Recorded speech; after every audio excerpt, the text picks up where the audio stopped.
So, you want to eat healthier, so you decided to incorporate more chicken breasts into your home-cooked meals. But, as you might have seen in way too many healthy diet content videos, that chicken breast be looking all dry and bland, and then they got the nerve to pair that dry, bland chicken breast with some even blander broccoli.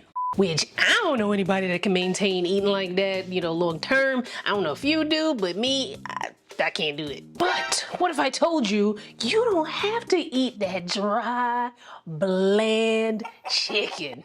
That you could make a juicy, well-seasoned, delicious chicken breast and still eat within a healthier diet. And nope, it doesn't even include cooking that chicken in a whole bunch of butter or anything crazy like that. You're not even gonna need a grill. It's actually ridiculously simple the way to cook this juicy, delicious chicken. So I'm about to put you on the way that I got put on. Now keep in mind that although my meals are quite delicious, though I ain't really got anybody else to corroborate that besides myself and, maybe a handful of family members and friends. But clearly I am not a chef. I am but a woman who loves to make home-cooked meals that can rival things that you would find at a restaurant without the extra calories and the extra cost. So first things first, you want your chicken to be on the thinner side. When the chicken is too thick, we love a good thickness, right? But not when it comes to your chicken breast, because when the chicken breast is too thick, it's harder to get it to cook evenly and retain that juiciness. Grocery stores will sell the thin cut chicken breast. I personally get my chicken breast from Costco because you can get it for I think it's like $3. What is it?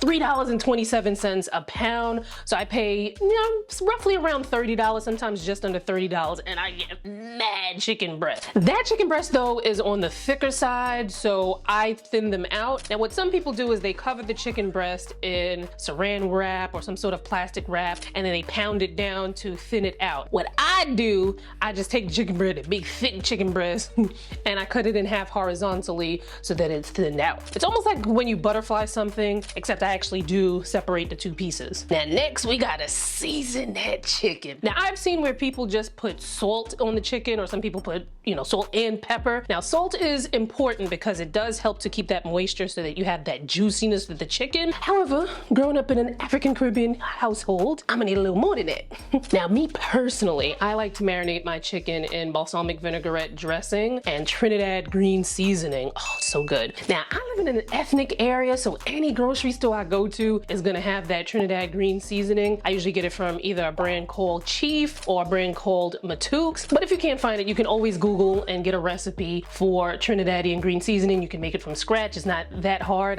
Me, it's so much easier just to buy the bottle. And Haitian Epis is pretty much in the same vein. They're like cousins almost. So I've got my balsamic vinaigrette dressing marinade, and I've got my Trinidad green seasoning. Sometimes I might add, the salt, and I might add some garlic and onion, but sometimes that's all I need. And I put that in the refrigerator and let it sit overnight. Like I said, I like to use grill pan because it just gives that and I got that grill pan from Amazon, put the link in the description. So you take your pan. I like to spritz mine with cooking spray. Some people may use olive oil, and you're going to use a medium-high heat because you're not gonna put the chicken on that cold ass pan either. You need to let the pan heat up for a little bit, 20 seconds.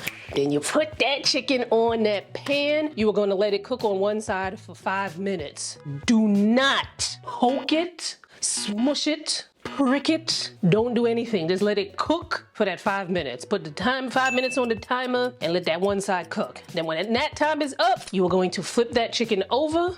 You do not prick it. You do not smush it. You do not poke it. None of that. Let the second side cook for 4 minutes. At no point in this cooking process are you to poke any holes or do any kind of prod into that chicken, because if you do, you are going to chicken jail.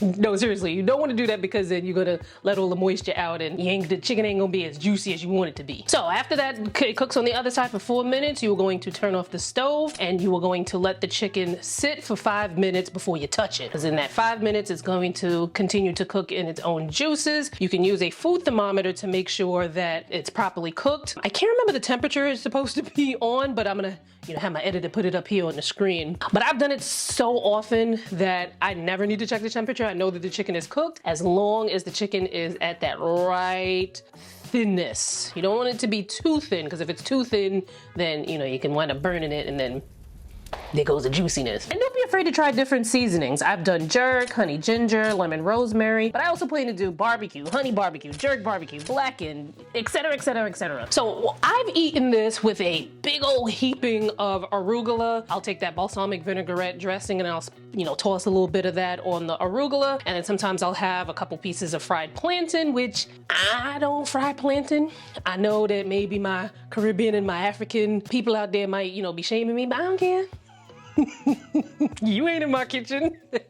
What I do, and then I'll show you the package in a second. I just get the frozen Goya maduros from the grocery store. You pop them suckers in the air fryer.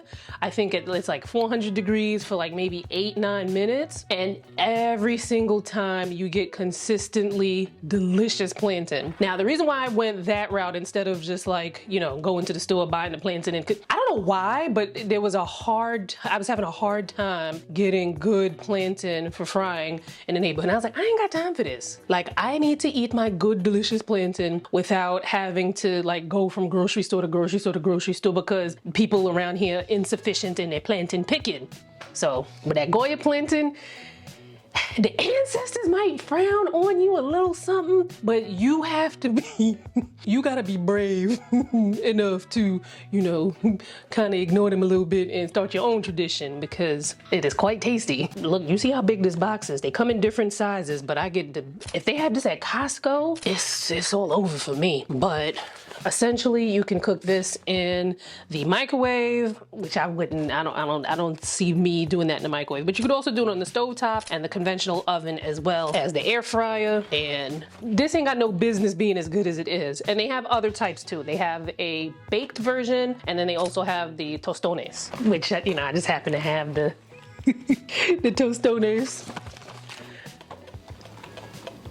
and the baked plantain. Both of them are good, but the fried sweet plantain is definitely my favorite. Or if not the plantain, sometimes I may do a baked sweet potato. I haven't had baked sweet potato in a long time. To be honest with you, I've been eating the sweet potato fries, the Tropic Land ones from Costco. About 15 of them, I think, is maybe 4 points, and 15 of them is a lot of sweet potato fries. Or what I'll do is I'll also have some garlic parmesan air fryer potatoes, which so good. And I do a non-dairy version because me and the dairy don't see eye to eye. And speaking of the recipe for that delicious side dish, that's gonna be in this video right here. So make sure you click on that and I'll see you there.